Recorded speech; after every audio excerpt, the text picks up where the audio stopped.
Praise the Lord. ஆண்டவராகிய இயேசு கிறிஸ்துவின் நாமத்தில் உங்கள் அனைவரையும் இன்று சந்திப்பதில் மகிழ்ச்சி அடைகிறேன்.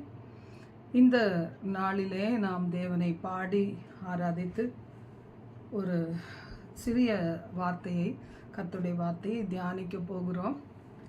கர்த்தருக்குள் களி கூர்ந்து மகிழ்கிறேன், என் கவலைகளை மறந்து துதிக்கிறேன். ஆர்ப்பரித்து ஆரவார பலிதனையே அப்பாவுக்கு ஆனந்தமாய் செலுத்துகிறேன். ஆனந்த பலி, ஆனந்த பலி அப்பாவுக்கு, என் அப்பாவுக்கு ஆனந்த பலி, ஆனந்த பலி அப்பாவுக்கு, என் அப்பாவுக்கு. கர்த்தருக்குள் களி கூர்ந்து மகிழ்கிறேன், என் கவலைகளை மறந்து துதிக்கிறேன். பாவசாபம் எல்லாமே பறந்து போச்சு, பரிசுத்த வாழ்வு என்னுள் வந்தாச்சு, பரிசுத்த வாழ்வு என்னுள் வந்தாச்சு. இன்று கர்த்தருக்குள் களி கூர்ந்து மகிழ்கிறேன், என் கவலைகளை மறந்து துதிக்கிறேன். பயமும் படபடப்பும் ஓஞ்சு போச்சு, பாடுகளை தாங்கும் பெலன் வந்தாச்சு. எனவே கர்த்தருக்குள் களி கூர்ந்து மகிழ்கிறேன், என் கவலைகளை மறந்து துதிக்கிறேன். நோய் நொடி எல்லாமே நீங்கி போச்சு, பேய்களை விரட்டும் ஆற்றல் வந்தாச்சு. எனவே கர்த்தருக்குள் களி கூர்ந்து மகிழ்கிறேன், என் கவலைகளை மறந்து துதிக்கிறேன். நேசக்கொடி என் மேலே பறக்குதையா, என் நேசருக்காய் பணி செய்ய துடிக்குதையா, என் நேசருக்காய் பணி செய்ய துடிக்குதையா. எனவே கர்த்தருக்குள் களி கூர்ந்து மகிழ்கிறேன், என் கவலைகளை மறந்து துதிக்கிறேன். கடன் தொல்லை கஷ்டமெல்லாம் கடந்து போச்சு, என் கண்ணீர்கள் எல்லாமே முடிஞ்சு போச்சு, என் கண்ணீர்கள் எல்லாமே முடிஞ்சு போச்சு. எனவே கர்த்தருக்குள் களி கூர்ந்து மகிழ்கிறேன், என் கவலைகளை மறந்து துதிக்கிறேன். ஆர்ப்பரித்து ஆரவார பலிதனையே என் அப்பாவுக்கு ஆனந்தமாய் செலுத்துகிறேன், என் அப்பாவுக்கு ஆனந்தமாய் செலுத்துகிறேன். ஆனந்த பலி, ஆனந்த பலி என் அப்பாவுக்கு, என் அப்பாவுக்கு ஆனந்த பலி, ஆனந்த பலி என் அப்பாவுக்கு, என் அப்பாவுக்கு. திக்கற்ற பிள்ளைகளுக்கு தகப்பனாய் இருக்கிறவர், விதவைகளின் கண்களை பூத்து போக விடாத தேவன், ஏழைகளையும் எளியவர்களையும் சிறுமையானவர்களையும் நேசிக்கின்ற தேவன், குப்பையிலிருந்து புழுதியிலிருந்து உயர்த்துகின்ற தேவன், ராஜாக்களோடு பிரபுக்களோடு அமர பண்ணுகின்ற தேவன். இந்த அதிகாலை பொழுதுல ஆண்டவரை உமக்குள் மகிழ்ந்து களி கூறத்தக்கதாக என் ஆண்டவர் இதுதான் என்னுடைய விருப்பம் என்று இன்று எங்களோடு பேசினதற்கு ஆண்டவரே அதை நாங்கள் கேட்பதற்கு ஆயத்தமாய் இருக்கிறோம். எங்கள் மனநிலை இன்றைக்கு எப்படிப்பட்ட நிலைமையில இருந்தாலும் என் ஆண்டவருடைய வார்த்தைகளை நாங்கள் கேட்டு கீழ்ப்படிந்து இன்று முழுவதும் நாங்கள் எப்படி உமக்குள் களி கூற முடியும் என்று சொல்லி நாங்கள் ஆராய்ந்து பார்த்து இந்த நாளிலே சாத்தானை ஜெயிக்க கிருபை தருவீராக. எங்களோடு தங்கிரும் இயேசுவின் மூலம் பிதாவே, ஆமென், ஆமென். இந்த நாள் நான் பார்க்க போகிற செய்தியின் தலைப்பு எனது தீர்மானம். இந்த நாளில் நாம் ஒரு தீர்மானம் எடுக்கலைன்னா நாம் என்ன செய்ய முடியாது, நாம் நிறைவேற்ற முடியாது. நம்ம எல்லாருக்கும் ஒரே ஒரு வாழ்க்கை கொடுத்துருக்கிறார். இந்த வாழ்க்கையில் நமக்குள்ள நல்ல தீர்மானங்கள் கட்டாயமாக இருக்க வேண்டும். ஆபகுக் 3ஆம் அதிகாரம் 17 முதல் 19 நாம் வாசிக்கின்றோம். அத்திமரம் துளிர்விடாமல் போனாலும், திராட்சை செடிகளில் பழம் உண்டாகாமல் போனாலும், ஒலிவ மரத்தின் பலன் அற்று போனாலும், வயல்கள் தானியத்தை விளைவியாமல் போனாலும், கிடையில் ஆட்டு மந்தைகள் முதலற்று போனாலும், தொழுவத்திலே மாடு இல்லாமல் போனாலும், இந்த அதிகாலை பொழுதுல ஒருவேளை உங்களுடைய இருதயங்கள் என்னன்னே சொல்ல முடியாத ஒரு துக்கத்துல இருக்குதா? எப்போ அந்த துக்கம் வருது, எப்போ ஒரு சலிப்பு உண்டாகுதுன்னா, நாம் எதிர்பார்த்த அளவுக்கு காரியங்கள் நடக்கலைன்னா, ஒருவேளை ஊழியத்தில் நாம் அதிகமாக தேவ ஊழியர்கள் பிரயாசப்பட்டும் கூட அதற்கேற்ற பலன் கிடைக்காத பட்சத்தில் அவங்களுடைய மனசு எப்படி இருக்கும்? ரொம்ப வேதனையாக இருக்கும். அப்போது அவர்கள் என்ன நினைத்து ஆண்டவருடைய சமூகத்தில் ஒருவேளை அநேக கேள்விகளை கேட்டுட்டே உறங்கி இருக்கலாம். அப்போ அந்த நேரத்தில் ஒருவேளை அதிகாலையில் எழும்பும்போது அவர்களுக்குள் ஒரு பெரிய அளவு உற்சாகம் இல்லாமல் போகலாம். ஆனால் அந்த மாதிரி ஊழியத்தில் மட்டும் இல்லை, குடும்ப வாழ்க்கையில் கூட கஷ்டப்பட்டு பிஸ்னஸ் பண்ணுகிற பிள்ளைகள், வேலைக்கு போகிற பிள்ளைகள், பல சூழ்நிலைகள் நடுவில் குடும்பம் பிரிந்து போகக்கூடாது, கணவனோடு மனைவியோடு மரணம் தவிர எங்களை ஒன்றும் பிரிக்கக்கூடாது என்று சொல்லி அநேக காரியங்களை விழுங்கி கொண்டு அட்ஜஸ்ட் பண்ணி வாழ்ந்து கொண்டு இருக்கிற பிள்ளைகளுக்கு, இத்தனை நான் அட்ஜஸ்ட் பண்ணி போனாலும் என்னுடைய வாழ்க்கையில் ஒரு நிம்மதி இல்லையே என்று சொல்லி ஏங்குகிற பிள்ளைகளுக்கு அந்த நேரத்தில் அவங்க துக்கத்தினால கட்டப்பட்டுறாங்க. ஆனால் ஆண்டவர் இந்த அதிகாலை பொழுதுல சொல்லுகிறார், நீ துக்கத்தினால கட்டப்பட வேண்டாம். இப்படி எல்லாமே எதிர்மறையாக சம்பவித்தாலும் கூட உனக்கு ஒரு சந்தோஷம் என்று ஒன்று இருக்கிறது. அது என்ன? 18 சொல்லப்பட்டிருக்கு, நான் கர்த்தருக்குள் மகிழ்ச்சியாய் இருப்பேன், என் ரட்சிப்பின் தேவனுக்குள் களி கூறுவேன். இந்த தீர்மானம் உங்களுடைய தீர்மானமாக இருக்க வேண்டும் என்று கர்த்தர் எதிர்பார்க்கிறார். இப்போ நேற்றைய தினத்தில் இரவு நேரத்தில் கூட நான் சில காரியங்களை யோசித்து பார்த்து சலிப்போட அப்படியே ஆண்டவரே என்னோட பேசும் என்று சொல்லிட்டு இரவு நேரமெல்லாம் அப்படியே எழும்பும்போது விழிக்கும்போது திரும்பி ஒரு இடத்துலேருந்து நம்ம நடக்கும்போது எல்லாம் ஆண்டவரோட சொல்லிக்கிட்டே இருந்த கர்த்தர் என்னோடு பேசும்னு சொல்லி. அப்போ அதிகாலை பொழுதுல வேத வசனங்களை வாசிக்கும் போது எனக்கு எந்த வார்த்தைகளை நான் எடுத்து வாசித்தாலும் எனக்கு மன நிறைவு இல்லை. கடைசியாக இந்த வார்த்தை எனக்கு ரொம்ப பிரயோஜனமாக இருந்தது. அதுதான் இன்னைக்கு நாம் பார்க்கிறோம். அதனால இது ஒரு வேளை உங்களுக்கு ஒரு ப்ராப்பர்ட்டிக்கல் வேர்டாக இருக்கலாம், தீர்க்க தரிசன வார்த்தைகளாக இருக்கலாம். உங்களை துக்கத்தை மறந்து இன்னைக்கு எப்படி நான் மகிழ்ச்சியா இருக்க முடியும் அப்படின்னா, கர்த்தருக்குள் நீ மகிழ்ச்சியாயிரு, உனது ரட்சிப்பின் உனது மீட்பின் தேவனுக்குள் நீ களி கூறு என்று கர்த்தர் நம்மளோட பேசுகிறார். 19 சொல்லுகிறது, ஆண்டவராகிய கர்த்தர் என்னுடைய பெலன். நம்ம மகிழ்ச்சியாக இருக்கும்போது தான், துதிக்கும் போது தான், ஆராதிக்கும் போது தான் நமக்கு ஒரு பலனே உண்டாகும். சில நேரங்கள் அதிகாலையில் எழும்பும் போது எல்லாருக்கும் சுகவீன பலவீனங்கள் இருக்கிறது, அது இன்னமும் உண்மைதான். ஆனால் பாருங்க, தேவனை துதிக்க ஆரம்பிக்கும் போது, பாட ஆரம்பிக்கும் போது, நன்றியோடு கூட இந்த சூழ்நிலையில என்னை விழித்திருக்க பண்ணினாரே, விழிக்க செய்தாரே. சில நேரங்கள்ல அநேகருக்கு அதிகாலை ஜெபத்துக்கு என்னதான் அலாரம் வச்சாலும் எழுப்பி விட யாருமே இருக்க மாட்டாங்க. 1க்கு 2 அலாரம் வச்சா கூட சில நேரம் 2மே சைலண்ட் ஆயிரும். ஆனால் ஆண்டவர் நமக்கு அதை அறிந்து அவர் சரியான நேரத்துக்கு நம்மை விழிக்க பண்ணி, ஜெபிக்க பண்ணி, அவர் பாதத்தில் பாரங்களை இறக்கி வைக்க பண்ணி, அவரது வார்த்தைகளால் நம்மை நிறைத்து ஆசிர்வதிக்கிறாரே, அது எவ்வளவு பெரிய ஒரு பாக்கியம். இவைகளை நினைத்து நாம் தேவனுக்கிடத்தில் நன்றி கூறும்போது அவரே நம்முடைய பலனாக மாறி விடுகிறார். வசனம் சொல்லுகிறது, அவர் என் கால்களை மான் கால்களை போல ஆக்குகிறார், உயரமான ஸ்தலங்களில் என்னை நடக்க பண்ணுகிறார். சில நேரங்களில் பெற்றோர் என்ன செய்வாங்க, தங்களுடைய பிள்ளைகளுக்கு ரொம்ப செல்லம் கொடுத்து அவங்கள நடக்கவே விட மாட்டாங்க. அவங்கள என்ன செய்வாங்க, தூக்கி சுமந்து கொண்டே திரிவாங்க. அந்த பிள்ளைகள் கொஞ்சம் பெருசாகும் போது கூட மறுபடி என்ன நினைக்கும், தாயின் தகப்பனை என்னை தூக்கி கொண்டே இருக்க வேண்டும். சில பேர் பெற்றோர் அதிகமாக தங்களுடைய பிள்ளைகளை உற்சாகப்படுத்தி அப்படியே புகழ்ந்து தள்ளிக்கிட்டே இருப்பாங்க. அப்போ அந்த பிள்ளை என்ன நினைக்கும், எல்லாரும் என்னை புகழ்ச்சி தான் புகழணும், எதுவுமே ஒரு வார்த்தை கூட என்னில் உள்ள குறைவுகளை சொல்லிடக்கூடாதுன்னு அந்த பிள்ளை அப்படியே தான் நினைத்து கொண்டே இருக்கும். அப்போ அவர்களுக்கு எதிர்மாறான ஒரு சூழ்நிலை வரும்போது பாருங்கள், அப்போ என்ன ஆகும்னா அவங்களுக்கு மனசில் ஒரு டிப்ரெஷன் வந்து விடுகிறது.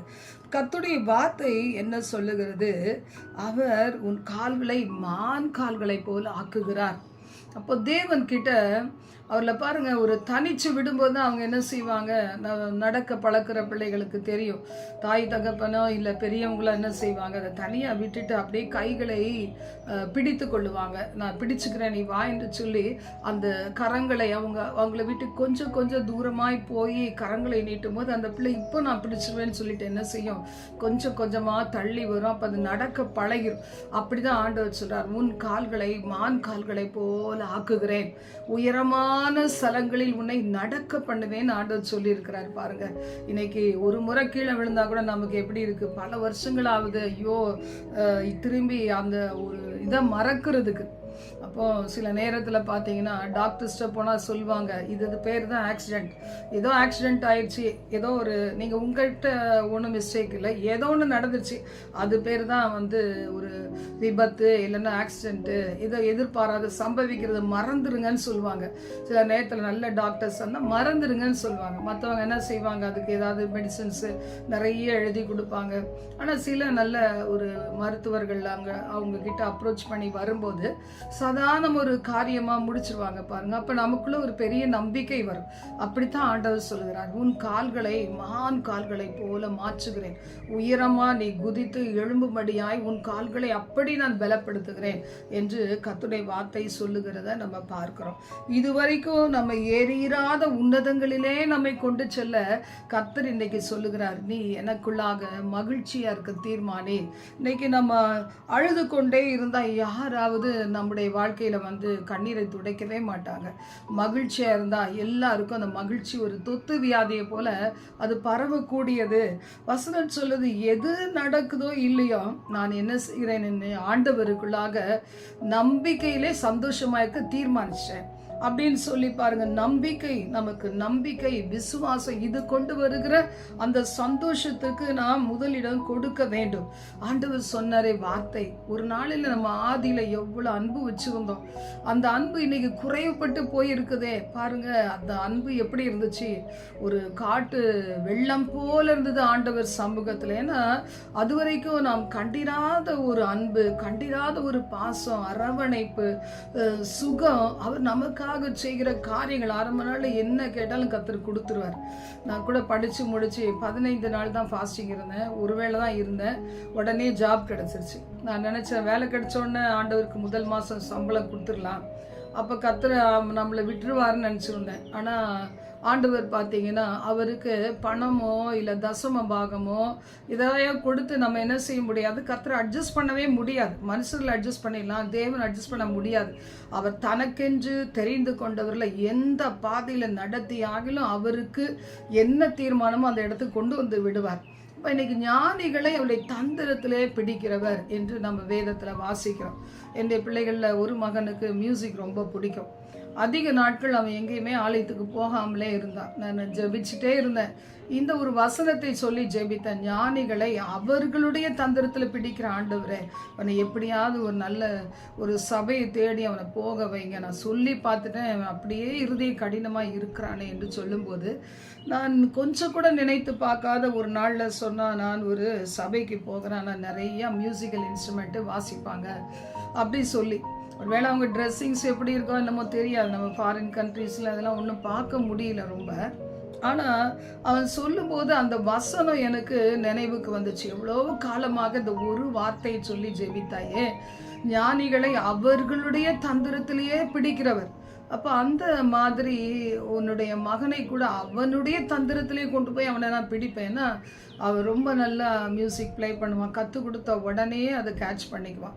வாய் திறந்து மட்டும் பாட மாட்டான், நான் மியூசிக்கல் இன்ஸ்ட்ருமெண்ட்ஸ் எல்லாமே ரொம்ப சூப்பராக அவன் ப்ளே பண்ணுவான்.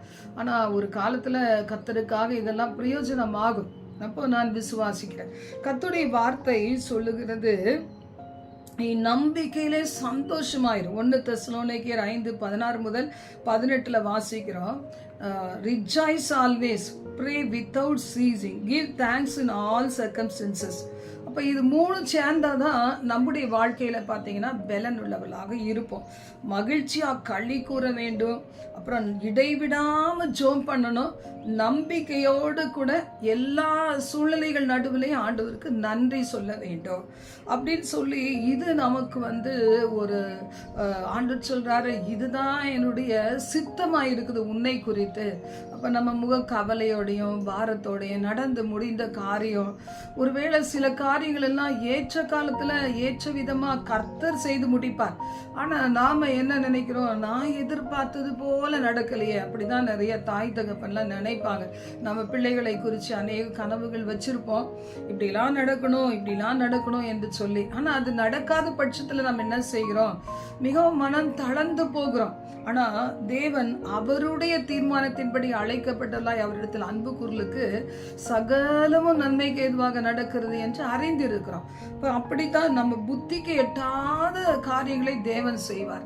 அவரது கரத்தில் நம்ம முழுமையாய் விட்டு அமைதியாய் இருக்க கற்றுக்கொண்டோம்னா அதுதான் நம்முடைய பலன். இன்னைக்கு அநேக நேரத்தில் துக்கப்பட்டு வேதனைப்பட்டு நம்ம நினைத்த நேரத்துக்கு மாற்ற வேண்டியவைகளை மாற்ற முடியாம மாற வேண்டியவர்கள் மாறாத பட்சத்துல இருதயம் உடைந்து காணப்படுகிறதுனால என்ன பலன் உண்டு? ஆண்டவருக்காக காத்திருக்கிறவர்கள் ஒருபோது வெட்கப்பட்டு போவதில்லை என்று வேதம் சொல்லுகிறது. இன்னைக்கு நாம இந்த காரியத்திலே உற்சாகம் கொள்ள வேண்டும். சங்கீதம் 5:11 சொல்லுகிறது, உம்மை நம்புகிறவர்கள் எல்லோரும் என்ன செய்வாங்க, சந்தோஷமாய் எப்போதும் கெம்பீரிப்பார்கள். இந்த கம்பீரம் நமக்குள்ள இருக்கா பாருங்க. நம்ம மனம் தளர்ந்து போறோம். ஏன்னா அறை வீட்டுக்குள்ள 1000 பிரச்சனைகளை சந்திப்பதற்கு நம்ம ரெடி தான். ஆனா இந்த காரியங்கள் வெளியிலே நாம் பார்க்கும்போது சில நேரங்களில் ஊழியங்களிலே ஒரு பெரிய அளவு வளர்ச்சி இல்லாத போது எப்படி இருக்கு, மனம் உடைஞ்சு போகுது. ஏன்னா சில இடங்களில் பாருங்க, அந்த உடன்படிக்கை பெட்டி பெலிஸ்தியருடைய இடத்துல மாட்டிக்கொண்டது போல சில ஊழியங்கள் நிர்பந்தமான நிலைமையில சிக்கி கொள்ளுகிறது. இப்போ அதுலேருந்து விடுபட்டால் ஒழிய அதில் ஒரு ஆசீர்வாதமான ஒரு பெருக்கம் வராதுங்கிறது தெரியுது. ஆனால் உடனே நம்மளால் அடுத்த ஸ்டெப் எடுத்து வைக்க முடியல. அப்போது நம்ம என்ன செய்ய முடியும்? நான் ஒரு இடத்துல ஒரு பெரிய ஊழியக்காரர், அவர் ஊழியக்காரர்களுக்கான கூட்டம் நடத்தும் போது நானும் அந்த இடத்துல முதன்முறையாக அவருடைய பிரசங்கத்தை கேட்க போயிருந்தேன். அப்போது எனக்காகவே அந்த ப்ராஃபிட்டிக்கலாக மெசேஜ் இருந்ததை நான் பார்த்தேன். அப்போ சொன்னார், உங்களுடைய ஊழியம் வளராததுக்கு என்ன காரணம்? உங்களை உடன்படிக்கை பெட்டி எப்படி பெலிஸ்தருடைய பாளையத்தில் சிக்குண்டதுக்கோ அதே மாதிரி சிக்குண்டு இருக்கிறதுனால வளர்ச்சி இல்லை. அதை விட்டு நீங்க வெளியில வரும்போது வளர்ச்சி உண்டு அப்படின்னு சொல்லும்போது அந்த மெசேஜ் முழுதும் கேட்டுக்கிட்டு அழுது கொண்டே இருந்தேன். ஆனா என்னால வெளியே இன்னைக்கு வரைக்கும் கூட வெளியே வர முடியல. பல யோசனைகளால தனித்து நின்று ஊழியம் செய்கிறது அவ்வளோ ஈஸி கிடையாது. என்னுடைய பிள்ளைகள் ஒருவேளை இந்தியாவில் இருந்தால் அவர்களோடு ஒருவேளை இணைந்து செய்யலாம். அவளுடைய சப்போர்ட் இல்லை என்கிட்ட அவங்க நிக்காட்டா கூட இருக்கிறாங்க என்கிற ஒரு தைரியத்தில் அப்படி நான் நினைத்து அநேக நேரத்தில் வேதனைப்படுவதுண்டு, ஜெபித்து கொண்டே இருக்கிறேன். ஆனால் கர்த்தர் செய்ய நினைத்தது ஒருபோதும் தடைப்படாது. இன்றைக்கு இந்த நிலைமை இதெல்லாம் நம்மளை என்ன செய்யுது, இன்னும் சிந்திக்க வைக்குது. இன்னும் நம்ம வரங்கள் உடையவர்களா, இன்னும் கிருபை உடையவர்களா, மனிதர் கண்களை தயவு வேணுமே என்று சொல்லி ஏக்கத்தோடு ஜெபிக்கக்கூடியவர்களா வைத்திருக்கிறது. அப்போ சங்கீதம் 5:11 சொல்லுகிறது போல இப்படி கம்பீரித்து அவரை நம்பி களி கூர்ந்து வாழ்ந்து கொண்டிருக்கிற பிள்ளைகள் வாழ்க்கையில் அவர்களை காப்பாற்றுகிற தேவன். உம்முடைய நாமத்தை நேசிக்கிறவர்கள் உம்மில் களி கூறுவார்களாக. ஆண்டவரை நம்ம நேசிக்காத நம்ம மட்டுமா நேசிக்கிறோம்? உலகம் எல்லாம் இயேசு கிறிஸ்துவை நேசிக்கிற பிள்ளைகள் உண்டு. என்னன்னா இயேசு கிறிஸ்து மட்டும்தான் ஜீவனுள்ள தேவன் என்பதை ஏற்றுக்கொள்வதற்கு கொஞ்சம் கடினப்படுறாங்களே தவிர இயேசு கிறிஸ்துவை நேசிக்காத ஒருத்தர் இருக்க முடியாது. ஒருவேளை கிறிஸ்தவர்களாகிய நம்மை பகைக்கிற கூட்டம் நிறைய இருக்கும். நம்மகிட்ட உள்ள குறைகள் குற்றங்கள் எல்லாம் கண்டுபிடித்து அவர்கள் பகைக்கலாம். ஆனால் இயேசு கிறிஸ்துவை நேசிக்காத மனுஷர் இருக்கவே மாட்டாங்க. ஒருவேளை பயங்கர பாவக்குழியில் இருக்கிறவங்க இந்த ஆண்டவருடைய வார்த்தைகளால் உறுத்தப்படுறதுனால அவங்க ஒருவேளை சத்தியத்தை கேட்க மனமில்லாமல் இருக்கலாமே தவிர இயேசு கிறிஸ்துவை நேசிக்காத ஒரு உள்ளம் இருக்கவே முடியாது. கர்த்தருடைய வார்த்தை சொல்லுகிறது, அப்படி அவரை நேசிக்கிறவர்கள் என்ன செய்வாங்க, என்னாலும் அவரிலே களி கூறுவார்கள். இன்னைக்கு ஒரு தீர்மானம் எடுக்கணும். இந்த நாளெல்லாம் நான் என்ன செய்ய போகிறேன்? கர்த்தரில் களி கூற போகிறேன். சங்கீதம் 33 பாருங்க, அது முழுக்க முழுக்க அநேக வார்த்தைகள் எதை சொல்லுகிறது? ஆண்டவரில் எப்படி களி கூறலாம் என்பதைத்தான். நீதிமான்களே, கர்த்தருக்குள் களி கூறுங்கள், துதி செய்வது செம்மையானவர்களுக்கு தகும். சுரமண்டலத்தினால் கர்த்தரை துதித்து 10 நரம்பு வீணையினாலும் அவரை கீர்த்தனம் பண்ணுங்கள். அவருக்கு புது பாட்டை பாடுங்கள், ஆனந்த சத்தத்தோட வாத்தியங்களை நேர்த்தியாய் வாசியுங்கள். இந்த வசனத்தை வாசிக்கும் போது ஒருவேளை நமக்கு மியூசிக்கல் இன்ஸ்ட்ருமெண்ட் இல்லாமல் இருக்கலாம், இசை கருவிகள் அதை வாசிக்க தெரியாமல் இருக்கலாம். நம்ம பாடுகிறதே ஒரு இசை தான். ஏன்னா சில நேரங்களில் பாருங்கள், நம்ம தொண்டை கூட அடைச்சி போயிடும். நாங்கள் ஒரு வீட்டில், இப்போ நாங்கள் எங்களுக்குன்னு ஆண்டவர் கொடுத்த ஒரு வீட்டில் இருக்கிறோம். அப்போ அந்த வீட்டில் பார்த்தீங்கன்னா சூழ இருக்கிறது முழுவது பேர்களும் பயங்கரமான விக்கிரகத்தை ஆராதிக்கிற பிள்ளைகள். அதற்கு நடுவில் ஆண்டவரை ஆராதிப்பது, துதிப்பது ஆரம்ப காலத்தில் கடினமாக இருந்துச்சு. இப்போ அந்த நேரம் அடிக்கடி என்னுடைய தொண்டை பகுதி அடிக்கடி பிடிச்சிக்கும். ஏன்னா சில நேரம் ஈவில் ஸ்பிரிட்ஸோட போராட்டங்கள் அதட்டி நாம் ஜெபம் பண்ணும்போது அந்த தொண்டையை தான் முதல் ஸ்பாயிலே ஆகும். அப்போ அப்படிப்பட்ட காலங்களில் நான் ஆண்டவரிடத்தில் சொன்னேன், ஏசப்பா இன்னைக்கு தொண்டை கட்டி போச்சு, ஆனால் என்னோட கூட ஒரு டீம் இருந்தால் அவங்க பாடுவாங்க, நான் சும்மா லேசாக வர்ஷிப் பண்ணிடலாம் அப்படின்னு நினச்சா கூட பார்க்க முடியாத காலம் அது. அப்போ அந்த நாட்களில் நான் ஆண்டவரிடத்தில் சொன்னேன், ஆண்டவர் எனக்கு ரொம்ப பிடிச்ச ஐஸ்கிரீம் என் வாழ்நாள் முழுதும் சாப்பிடவே மாட்டேன், ஆனால் அது தொண்டை மட்டும் கட்டாமல் காத்துக்கொள்ளும். ஆண்டவர் இந்நாள் வரைக்கும் அதை அப்படியே செய்து வருகிறார். அப்போ அந்த நேரத்தில் கூட என் பிள்ளைகள் இன்னமும் சொல்லுவாங்க, இந்த தொண்டையிலேருந்து பாடுற பாடல் அவ்வளோ ஒன்றும் பெருசாக அட்ராக்டிவாக இல்லைன்னு சொல்லி. ஆனால் இயேசுவுக்கு ரொம்ப பிடிக்குதுன்னு எனக்கு நல்லா தெரியும். ரெண்டாவது, எனக்குள்ள ஒரு விடுதலை வருகிறது. அப்போ நீங்கள் கூட நினைக்கலாம், எனக்கு நல்ல ஒரு தொண்டை இல்லை. சில பேர் சொல்லுவாங்க, நீங்கள் எப்படி பாடுறீங்க, காலையில் எழுந்தால் பாடவே முடியாது, எங்களுக்கு பேச்சு கூட வராது என்று சொல்லி. நான் நினைக்கிறேன் சுத்தமான கிருபை தான், ஆண்டவருடைய கிருபை.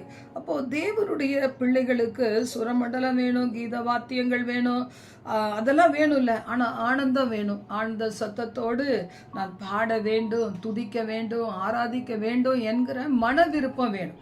நாங்கள் ஒரு முறை குஷ்டரோகிகள் நிறைந்த ஒரு இடத்துல போய் ஊழியம் செய்ய நானும் என்னோட சில சகோதரிகள் போயிருந்தோம் பாருங்கள். அப்போ என்கிட்ட ரொம்ப பொருளாதார வசதின்னு சொல்ல முடியாது. அந்த சிஸ்டர் ரொம்ப வசதியாக இருந்தாங்க, நிறைய பொருட்களை வாங்கிக்கிட்டு. இப்போ நாங்கள் ஒரு டீமாக போயிருந்தோம். அங்கே போய் பார்க்கும்போது அவள் அழைப்பு கொடுத்த உடனே எல்லாரும் ஒரு ஷெட்டு மாதிரி இருந்தது, அந்த இடத்துக்கு ஓடி வந்தாங்க. வந்தோடனே பார்த்தீங்கன்னா அவங்களுக்கு எப்படி இருக்கும் நமக்கு தெரியும், கைகளெல்லாம் எப்படி இருக்கும், விரல்கள் எப்படி இருக்கும் நல்லா தெரியும், அவளுடைய முகங்கள் எப்படி இருக்கும் எல்லாம் தெரியும். ஆனால் அவ்வளோ உற்சாகமாய் அவங்க தேவனை பாடி அந்த சின்ன கைகளை வச்சு. ஆனால் நமக்கு எப்படி இருக்குன்னா, சில நேரம் நான் கூட வெளியே போகும்போது யோசிப்பேன், என்னையும் அறியாமல் ஒருவேளை அதிகமான ஒரு அபிஷேகம் வந்துருச்சுன்னா அப்படி யோசிச்சு தான் நான் பயப்படுவேன். மற்றபடி தேவனுக்காக மகிமைப்படுத்தக்கூடாது என்று கிடையாது. ஆனால் சில பேர் பார்த்தீங்கன்னா என்ன செய்வாங்க, தேவனுக்காக கரங்களை தட்டுவதற்கோ பாடுகிறதற்கோ அந்த எனர்ஜியே இல்லை, அது போல இருப்பாங்க. ஆண்டவருடைய வார்த்தை என்ன சொல்லுது, முழு இருதயத்தோடு, முழு ஆத்மாவோடு, முழு பலத்தோடு தேவனை துதி. அப்போ அந்த பாடல் பாடும்போது பார்த்தீங்கன்னா உதடுகள் மட்டும் அசைகிறது இல்லை, நீர் மீட்டு கொண்ட என் ஆத்துமாவும் என்ன செய்யும், கம்பீரித்து பாடும். இந்த ஒரு டெசிஷன் நமக்கு இருந்துச்சுன்னா, இந்த ஒரு தீர்மானம் இருந்துச்சுன்னா கண்டிப்பாக நம்ம பாடல்களெல்லாம் எப்படி இருக்கும், மிகவும் அருமையாக இருக்கும். யார் நம்ம பற்றி ஏளனம் பண்ணினாலும் நமது பாடல்கள் அப்படியாக ஆண்டவருடைய சிங்காசனத்தை அசைக்கக்கூடியதாக இருக்கும். 4ஆம் வசனம் சொல்லுகிறது, கர்த்தருடைய வார்த்தை உத்தமமானது, அவருடைய செய்கையெல்லாம் சத்தியமாக இருக்குது, நீதியிலும் நியாயத்திலும் பிரியப்படுகிறார், பூமி கர்த்தருடைய காருண்யத்தினால். எல்லாமே நீங்கள் பார்த்தீங்கன்னா அவரது படைப்புகள் எல்லாம் அவருடைய மகிமையை சொல்லுது, அவருடைய வல்லமையை சொல்லுது, அவருடைய வார்த்தையிலிருந்து வெளிப்படக்கூடிய ஜீவனுள்ள காரியங்களை நமக்கு சொல்லக்கூடியதாக காணப்படுகிறது. அப்போ வசனம் சொல்லுது, 18ஆம் வசனத்தில் நம்ம அடிக்கடி வாசிப்போம், 18, 19 வாசிப்போம், தமக்கு பயந்து தமது கிருபைக்கு காத்திருக்கிறவர்களின் ஆத்துமாக்களை என்ன செய்வார், மரண மரணத்துக்கு தப்புவிப்பார். ஆத்துமா முறிஞ்சு போச்சுன்னா ஆத்துமாவில் எழும்ப முடியாதபடி அந்த ஆத்துமா ரொம்ப ஒன்றுமில்ல மண்ணோடு மண்ணாக ஒட்டி கொண்டதுன்னு வேதம் சொல்லுது. அது மாதிரி ஒரு நிலைமைக்கு போயிட்டா ரொம்ப கஷ்டம். அதனால தான் ஆத்துமாக்கு என்ன செய்கிறோம்? ஆகாரம் கொடுக்கிறோம். அந்த ஆகாரம் என்ன? கர்த்தருடைய வார்த்தை ஆகாரம். அந்த ஆகாரத்தை உட்கொண்ட ஆண்டவராக இயேசு பிசாசை அந்த வார்த்தைகளினாலேயே ஜெயிக்கிறார். பிசாசு அந்த வார்த்தைகளை அறிந்து வைத்திருக்கிறான். இன்னைக்கு நிறைய பேர் சொல்லுவாங்க, அந்த சிஸ்டர் ஜெபம் பண்ணால் எவ்வளோ வசனங்களை சொல்லி ஜெபம் பண்ணுறாங்க, ஆனால் அவங்களுக்குள்ளெல்லாம் அந்த வேறு ஆவிகள்லாம் கிடையாது சொல்லுவாங்க. அப்படி இல்லை, வசனங்கள் பிசாசுக்கு நல்லா தெரியும் பாருங்கள். ஒரு முறை பாஸ்டர் ஒரு சபையில் பிரசங்கம் பண்ணி கொண்டிருந்தார். அது வரைக்கும் நல்லதான் ஒரு சகோதரர் உட்கார்ந்துருந்தார், பைபிளெல்லாம் வச்சுருந்தார், பாடல் பாடினார். ஆனால் பிரசங்கிக்க ஆரம்பித்த உடனே பார்த்தீங்கன்னா அந்த பைபிளை மார்போடு அணைச்சிக்கிட்டு அப்படியே வசனங்களை சொல்லிட்டு அவர் பிரசங்கம் பண்ணிட்டு இருக்கிறார். இவர் சர்ச்சு முழுசும் உருண்டு பரண்டு வார்த்தையை சொல்லிக்கிட்டே இருக்கிறார். அப்போ வசனங்கள்லாம் தான் சொல்கிறாரு, ஆனால் என்ன இல்லை, உள்ளே இருக்கிற ஆவி அந்த நேரத்தில் என்ன செய்யணுமோ அதை செய்யலை. அப்போ அந்த ஆவி எப்படிப்பட்டது? இது வித்தியாசமானது. அதை துரத்துறது ரொம்ப கஷ்டமாக இருந்துச்சு. அப்போ பாருங்கள், அப்போ ஒரு சகோதரி, மலையாள சகோதரி இருந்தாங்க. அந்த அம்மா நாங்கள் எல்லாரும் சேர்ந்து, ஆனால் நான் சும்மா அவர்களுக்கு துணைக்கு போயிருந்தேன். எனக்கு அதெல்லாம் தெரியாது அந்த நாட்களில். அப்போ நான் துணைக்கு போய் நின்றுட்டு இருந்தேன். அவங்க ஏதோ செஞ்சாங்க. அப்புறமா அந்த பிசாசு அந்த மகனை விட்டு போயிடுச்சு. அது எல்லார் காலையும் பிடிச்சிட்டு, அக்கா உன் வீட்டுக்கு வந்துடுறேன்னு சொல்லிட்டு எனக்கு ரொம்ப பயம். இது என்னன்னு எனக்கு தெரியாது, இதை எப்படி டீல் பண்ணுறதுன்னு தெரியாது. ஆனால் சோத்திரம் மட்டும் சொல்லிட்டு ஆண்டவருக்குள்ளேயே நான் பத்திரமா பாதுகாக்கப்பட்டேன். இப்படி சில நேரங்களில் நடக்கிறது. இப்போ வசனம் சொல்லுது, கர்த்தருடைய கண் என்ன செய்தான்? பஞ்சத்தில் அவர்களை உயிரோடு காப்பாற்றேன். இன்னைக்கு பஞ்சம் சில நேரத்தில் பாருங்கள், என்னதான் வசனம் தெரிஞ்சாலும் சில நேரம் நம்ம சோர்வடையும் போது வார்த்தையே கிடைக்காது. வசனம் வாசிச்சுட்டே போவோம், எத்தனை அதிகாரம் வாசித்தாலும் தேவன் நம்மளோட பேசுன திருப்தி இருக்காது. அந்த நேரத்தில் ஆண்டவர் என்ன செய்வாராம்? கர்த்தருடைய கண் அவர்கள் மேல் நோக்கமாயிருது. பக்கத்திலேயே உட்கார்ந்து ஆண்டு சொல்லி கொடுக்குற மாதிரி சில நேரம் அவர் நினைவுபடுத்துவார். இதை பாரு என்று சொல்லி அந்த வார்த்தைகளை நம்ம அந்த அதிகாரத்தை திறந்து பார்க்கும்போது நமக்கு வேண்டிய பொக்கிஷங்கள் அங்கே இருக்கும். அதனால ஆண்டவருடைய வார்த்தை சொல்லுது, அவருடைய பரிசுத்த நாமத்தை நம்ம நம்பி இருக்கிறதுனால இருதயம் என்ன செய்யும்? நம்முடைய இருதயம் அவருக்குள்ளாக களி கூறும். அப்போ கர்த்தாவே, நாங்கள் எப்படி நம்பி இருக்கிறோம், உங்க கிருபை எங்க மேல இருக்கு. நான் ரொம்ப நம்புறது என்னன்னா, என் ஜீவனுள்ள மட்டும் நன்மை கிருபை என்னை தொடரும், எனக்கு பாக்கிய நன்மை உண்டாயிருக்கும், என் காலங்களுக்கு தக்கதான எனக்கு பலன் இருக்கும். அப்படிதான் நான் ஒவ்வொரு முறையும் நான் நம்புவேன். டாக்டர்ஸ்ட்ட போகும்போது ஒரு சிலர் சொல்லுவாங்க, நான் அவர்களுடைய ஒரு நாலேஜில் அவங்க பார்த்ததுபடி சொல்லுவாங்க. ஆனால் நான் மட்டும் ஆண்டவர்கிட்ட கன்ஃபஸ் பண்ணுவேன், என் காலங்களுக்கு தக்கதாக எனக்கு பலன் தருகிற தேவன் நீங்கள் தான், என்னுடைய வாழ்க்கையில் நன்மை கிருபையினை தொடரும்படி என்னை ஆசீர்வதிக்கிற தேவன் சொல்லி கன்ஃபஸ் பண்ணுகிறது உண்டு. சில நேரங்களில் கடினமாய் தோன்றுகிற, பலவீனமாய் தோன்றுகிற நேரங்கள் எல்லாம். இப்போ சங்கீதம் அந்த 95 நீங்கள் முழுக்க வாசித்து பார்த்தீங்கன்னா இன்னும் நிறையா காரியங்கள் நமக்கு தேவன் வெளிப்படுத்தி தருவார். மாதிரி 2 சாமுவேல் 6:14 முதல் 23 கூட நம்ம வரைக்கும் வாசிக்கும் போது தாவீதுக்கு ஒரு சந்தோஷம் பாருங்கள். கர்த்தருடைய உடன்படிக்கை பெட்டி எங்கள் இடத்துக்கு வந்துருச்சுன்னு சொல்லி அவர் ஆடி பாடி தேவனை மகிமைப்படுத்தி அவர் ஆர்ப்பரித்தாராம். ஆனால் இது புரியாத அவங்களுடைய மனைவி மீகாள் என்ன செய்தாங்க? அவரை அவமதித்த போது அவங்க பனிஷ் பண்ணப்பட்டாங்க. அவங்களுக்கு குழந்தை இல்லாமல் இருந்தது அப்படின்னு நம்ம வேதத்தில் வாசிக்கிறோம். இன்னைக்கு நாம் கர்த்தருக்குள் சந்தோஷமாக இருக்கும். உன் நம்பிக்கை என்ன? நீ எப்படி ஹாப்பியாக இருக்க? நிறைய பேர் கேட்பாங்க, உங்களுக்கு வருத்தம் இல்லையா? நாங்கள்லாம் எங்களுடைய கடமைகள் எல்லாம் முடிச்சிட்டோம், உங்களுக்கு அந்த வருத்தம் இல்லையா அப்படின்னு சொல்லும்போது எனக்கு ஜாய்ஸ் மேயர் சொன்ன வார்த்தை தான் ஞாபகம் வரும். உன்னால் முடிந்ததெல்லாம் நீ செய், உன்னால் முடியாததை என்கிட்ட கொடுத்துருன்னு கர்த்தர் சொல்கிறாரு.